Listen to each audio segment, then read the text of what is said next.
Praise the lord. మత్తయి సువార్త 25వ అధ్యాయం. పరలోక రాజ్యము తమ దివిటీలు పట్టుకొని పెండ్లి కుమారుని ఎదుర్కొనుటకు బయలుదేరిన 10 మంది కన్యకలను పోలియున్నది. వీరిలో 5 బుద్ధి లేనివారు, 5 బుద్ధి గలవారు. బుద్ధి లేనివారు తమ దివిటీలు పట్టుకొని తమతో కూడా నూనె తీసుకుని పోలేదు. బుద్ధి గలవారు తమ దివిటీలతో కూడా సిద్ధులలో నూనె తీసుకుని పోయిరి. పెండ్లి కుమారుడు ఆలస్యం చేయగా వారందరూ కొనికి నిద్రించుచుండిరి. అర్ధరాత్రి వేళ ఇదిగో పెండ్లి కుమారుడు అతనిని ఎదుర్కొన రండి అను కేక వినబడెను. అప్పుడు ఆ కన్యకలందరూ లేచి తమ దివిటీలను చక్కపరిచిరి గాని బుద్ధిలేని ఆ కన్యకలు, మా దివిటీలు ఆరిపోవచున్నవి గనుక మీ నూనెలో కొంచెము మాకియ్యుడని బుద్ధిగల వారిని అడిగిరి. అందుకు బుద్ధిగల కన్యకలు, మాకును మీకును ఇది చాలదేమో, మీరు అమ్మవారి యొద్దకు పోయి కొనుక్కొనుడని చెప్పిరి. వారు కొనబోచుండగా పెండ్లి కుమారుడు వచ్చెను. అప్పుడు సిద్ధపడి ఉన్నవారు అతనితో కూడా పెండ్లి విందుకు లోపలికి పోయిరి. అంతటా తలుపు వేయబడెను. ఆ తరువాత తక్కిన కన్యకలు వచ్చి, అయ్యా అయ్యా మాకు తలుపు తీయమని అడుగగా అతడు, మిమ్ము నెరుగనని మీతో నిశ్చయముగా చెప్పుచున్నానను. ఆ దినమైనను ఆ గడియనను మీకు తెలియదు గనుక మెలకువగా ఉండుడి. పరలోక రాజ్యము ఒక మనుష్యుడు దేశాంతరమునకు ప్రయాణమై తన దాసులను పిలిచి తన ఆస్తిని వారికి అప్పగించినట్లుండును. అతడు ఒకనికి 5 తలాంతులను, ఒకనికి 2, ఒకనికి 1 ఎవరి సామర్థ్యము చెప్పున వానికిచ్చి వెంటనే దేశాంతరము పోయెను. 5 తలాంతులు తీసుకొనిన వాడు వెళ్ళి వాటితో వ్యాపారము చేసి మరి 5 తలాంతులు సంపాదించెను. అలాగుననే 2 తీసుకొనిన వాడు మరి 2 సంపాదించెను. అయితే 1 తలాంతు తీసుకొనిన వాడు వెళ్ళి భూమి తవ్వి తన యజమానుని సొమ్ము దాచిపెట్టెను. బహుకాలమైన తరువాత ఆ దాసుల యజమానుడు వచ్చి వారి యొద్ద లెక్క చూచుకొనెను. అప్పుడు 5 తలాంతులు తీసుకొనిన వాడు మరి 5 తలాంతులు తెచ్చి, అయ్యా నీవు నాకు 5 తలాంతులు అప్పగించితివే, అవిగాక మరి 5 తలాంతులు సంపాదించితనని చెప్పెను.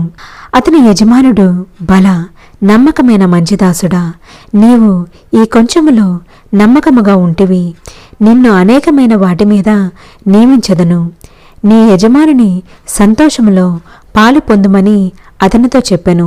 అలాగే 2 తలాంతులు తీసుకొనిన వాడు వచ్చి, అయ్యా నీవు నాకు 2 తలాంతులు అప్పగించితివే, అవేయుగాక మరి 2 తలాంతులు సంపాదించితనని చెప్పెను. అతని యజమానుడు, బల నమ్మకమైన మంచిదాసుడా, నీవు ఈ కొంచెములో నమ్మకముగా ఉంటివి, నిన్ను అనేకమైన వాటి మీద నియమించదను, నీ యజమానుని సంతోషములో పాలు పొందమని అతనితో చెప్పెను.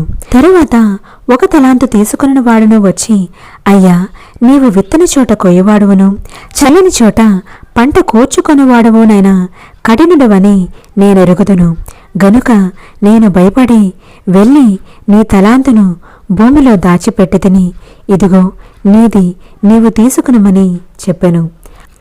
అందుకు అతని యజమానుడు వానిని చూచి, సోమరివైన చెడ్డదాసుడా, నేను విత్తని చోట కొయ్యవాడను, చల్లని చోట పంట కూర్చుకొనివాడనని నీవు ఎరుగుదవా?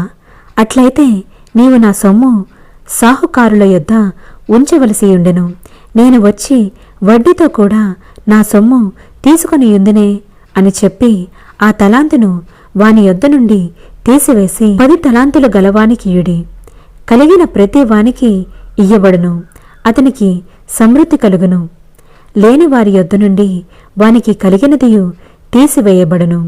మరియు పనికి మారిన ఆ దాసుని వెలుపటి చీకటిలోనికి త్రోసివేయుడి, అక్కడ ఏడ్పును పండ్లు కొరుకుటయు ఉండుననెను. తన మహిమతో మనుష్య కుమారుడు ఆయనతో కూడా సమస్త దూతలను వచ్చినప్పుడు ఆయన తన మహిమగల సింహాసనము మీద ఆసీనుడయ్యుండును. అప్పుడు సమస్త జనములు ఆయన ఎదుట పోగు చేయబడుదురు. గొల్లవాడు మేకలలో నుండి గొర్రెలను వేరుపరిచినట్లు ఆయన వారిని వేరుపరిచి తన కుడివైపున గొర్రెలను ఎడమవైపున మేకలను నిలవబెట్టును. అప్పుడు రాజు తన కుడివైపున ఉన్నవారిని చూచి, నా తండ్రి చేత ఆశీర్వదించబడిన వారలారా, రండి, లోకము పుట్టినది మొదలుకొని మీ కొరకు సిద్ధపరచబడిన రాజ్యమును స్వతంత్రించుకొనుడి. నేను ఆకలిగొంటిని, మీరు నాకు భోజనము పెట్టితిరి. దప్పిగొంటిని, నాకు దాహమిచ్చితిరి. పరదేశినయ్యుంటిని, నన్ను చేర్చుకొంటిరి. దిగంబరనయ్యుంటిని, నాకు బట్టలిచ్చితిరి. రోగినయ్యుంటిని, నన్ను చూడవచ్చితిరి. చెరసాలలో ఉంటిని, నా యొద్దకు వచ్చితిరని చెప్పెను. అందుకు నీతిమంతులు, ప్రభువా, ఎప్పుడు నీవు ఆకలిగొని ఉండుట చూచి నీకు ఆహారమిచ్చితిమి? నీవు దప్పిగొని ఉండుట చూచి ఎప్పుడు దాహమిచ్చితిమి? ఎప్పుడు పరదేశివై ఉండుట చూచి నిన్ను చేర్చుకుంటిమి? దిగంబరివై ఉండుట చూచి బట్టలిచ్చితిమి? ఎప్పుడు రోగివై ఉండుటయేనను చెరసాలలో ఉండుటయేనను చూచి నీ యొద్దకు వచ్చితమని ఆయనను అడిగెదరు. అందుకు రాజు, మిక్కిల అల్పులైన ఈయన సహోదరులలో ఒకనికి మీరు చేసితిరి గనుక నాకు చేసితిరని నిశ్చయముగా మీతో చెప్పుచున్నానని వారితో అనును.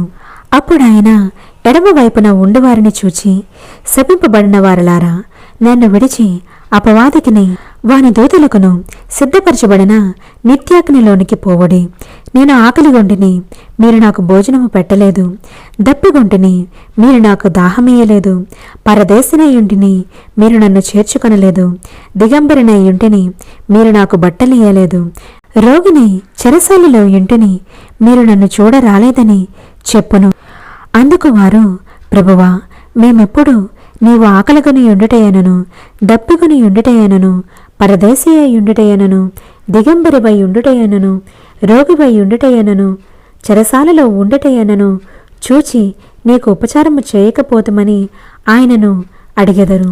అందుకైన మిక్కిల అల్పులైన వీరిలో ఒకనికైనను మీరు ఇలాగ చేయలేదు గనుక నాకు చేయలేదని మీతో నిశ్చయముగా చెప్పుచున్నానని వారితో అనెను. వీరు నిత్య శిక్షకును, నీతిమంతులు నిత్య జీవమునకును పోవుదురు. ఆమేన్. Praise the lord. ఈ అధ్యాయంలో దేవుడు పరలోక రాజ్యం గురించి 2 ఉపమానాల ద్వారా మాట్లాడారు. మొదటిది బుద్ధి కలిగిన కన్యకలు, బుద్ధి లేని కన్యకలు. అవును, బుద్ధి కలిగిన వారు ఎప్పుడు కూడా సిద్ధపడి ఉంటారు. అలానే బుద్ధి లేని వారు సిద్ధపాటు లేకుండా నిర్లక్ష్యంగా ఉంటారు. ఇక్కడ బుద్ధి కలిగిన కన్యకలు ఎవరు అంటే, దేవుని రాకడ గురించి ఎరిగి, యేసు ప్రభు గురించి ఎరిగి, వారి యొక్క మనసును మార్చుకొని పాప క్షమాపణ పొందుకొని వాక్యానుసారంగా నడుచుకుంటూ దేవుని రాకడ కోసం ఎదురు చూస్తున్నవారు. బుద్ధి లేని కన్యకలు ఎవరు అంటే, దేవుని ఎరిగి కూడా, దేవుని రాకడ గురించి తెలిసి కూడా ఇంకా ఆలస్యమవుతుందని కొనికి నిద్రించినట్లు వీరు కూడా పాపంలో, లోకంలో బ్రతుకుతూ బుద్ధి లేని వారిలా తమను తాము సిద్ధపరచుకోకుండా ఉన్నవారు. మరి దేవుని రాకడ కొరకు నీవు సిద్ధపడుచున్నావా? నా సహోదరుడా, యేసు ప్రభు గురించి తెలిసి కూడా విడవబడుట బహుఘోరం. ఒకసారి ఆలోచించండి. పెళ్లి కుమారుడు వచ్చే సమయం వరకు ఉండి అతను వచ్చినప్పుడు సిద్ధపాటు లేకుండా విడవబడిన స్త్రీలు ఎంత దయనీయముగా ఉన్నారో. అవును, మనము కూడా యేసు ప్రభువుని తెలుసుకొని కూడా విడవబడితే ఇలాంటి పరిస్థితుల్లోనే ఉంటాము. రెండవదిగా, పరలోక రాజ్యము దేశాంతరమునకు పోయిన యజమానిని పోలి ఉన్నదని చెప్పి ఉన్నారు. అవును, దేవుడు మనకిచ్చిన తలాంతులను ఇంకా అది అభివృద్ధి చేసుకోవడానికి ప్రయత్నించాలే కానీ మనము తనని తక్కువ చేసుకోవడానికో లేదంటే ఉన్నది ఉన్నట్టుగా ఉంచడానికో ప్రయత్నించకూడదు. నీకు దేవుడు ఏదైతే ఆత్మీయ స్థితిని ఇచ్చాడో దానికి అత్యధికముగా ఇంకొక స్థాయికి నువ్వు వెళ్ళాలి కానీ ఇంకా పాపంలో పడిపోతూ ఉన్న స్థాయి కన్నా దిగజారకూడదు. ఈ వాక్యం ద్వారా దేవుడు మాట్లాడిన విధానం బట్టి దేవుని స్తుతిస్తున్నాను. దేవుడు మీతో ఏం మాట్లాడారో మాతో కమెంట్ల రూపంలో తెలియపరచగలరు. God bless you. ప్రార్థన. పరిశుద్ధ తండ్రి, పరిశుద్ధ దేవ, పరలోకమందునేసయ్య, సర్వ సృష్టికి అధిపతివైన నా తండ్రి, మీకే స్తోత్రం. అవును ప్రభువా, ఈ అధ్యాయం ద్వారా నీవు మాట్లాడిన విధానం బట్టి నేను స్తుతిస్తున్నాను. దేవా, అజ్ఞానినైన నాతో నీ జ్ఞాన వాక్యం ద్వారా మాట్లాడిన నా దేవా, మీకే స్తోత్రము. పరలోక రాజ్యం గురించి ఎన్నో మర్మాలను మాకు బయలుపరిచి ఉన్నావు. అందుని బట్టి నిన్నే స్తుతిస్తున్నాను. దేవా, ఈ లోకంలో బుద్ధి లేని కన్యకల వలె కాక బుద్ధి కలిగిన కన్యకల వలె నీరాకడికి సిద్ధపడిన జాబితాలో మేము ఉండలాగన మాకు జ్ఞానమునివ్వండి తండ్రి. ఎవరైతే వినుచున్నారో వారందరూ కూడా తండ్రి నీవిచ్చే జ్ఞాన వాక్యం ద్వారా బుద్ధి కలిగిన స్త్రీలాగా సిద్ధపాటు కలిగి ఉండటకు వారికి నీ సహాయము దయచేయము. దేవా, పరలోక రాజ్యము దేశాంతరము వెళ్ళిన యజమానుని పోలి ఉన్నదన్నావు. దేవా, మా యజమానవి నీవే కదా ప్రభువా. మా తలాంతులను రెట్టింపు చేసుకునే జ్ఞానమును మాకు దయచేయమని యేసయ్యా, మరి మాలో అల్పులకి దేవా ఆహారమును, వారి లేని వారికి ఇచ్చేటువంటి సామర్థ్యమును మాకు దయచేయండి. యేసు గొర్రెలను మేకలను వేరుపరిచినట్లుగా దేవా, బుద్ధి లేని వారిని బుద్ధి కలిగిన వారిని వేరుపరిచినట్లుగా తండ్రి, నువ్వు వేరుపరిచే సమయంలో దేవా, ఎత్తబడే జాబితాలో మేమందరము ఉండటకు మాకు సహాయము దయచేయండి, జ్ఞానము దయచేయండి. వినుచున్న ప్రతి ఒక్కరికి నీ రాకడికి సిద్ధపడి ఉండే మనసుని దయచేయమని, యేసు వారి యొక్క సమస్యల నుంచి వారికి విడుదల దయచేయమని యేసయ్య నీ ఘనమైన అతి శ్రేష్టమైన నామంలో అడిగి వేడుకొనుచున్నాను నా పరలోకపు తండ్రి. ఆమేన్, ఆమేన్, ఆమేన్.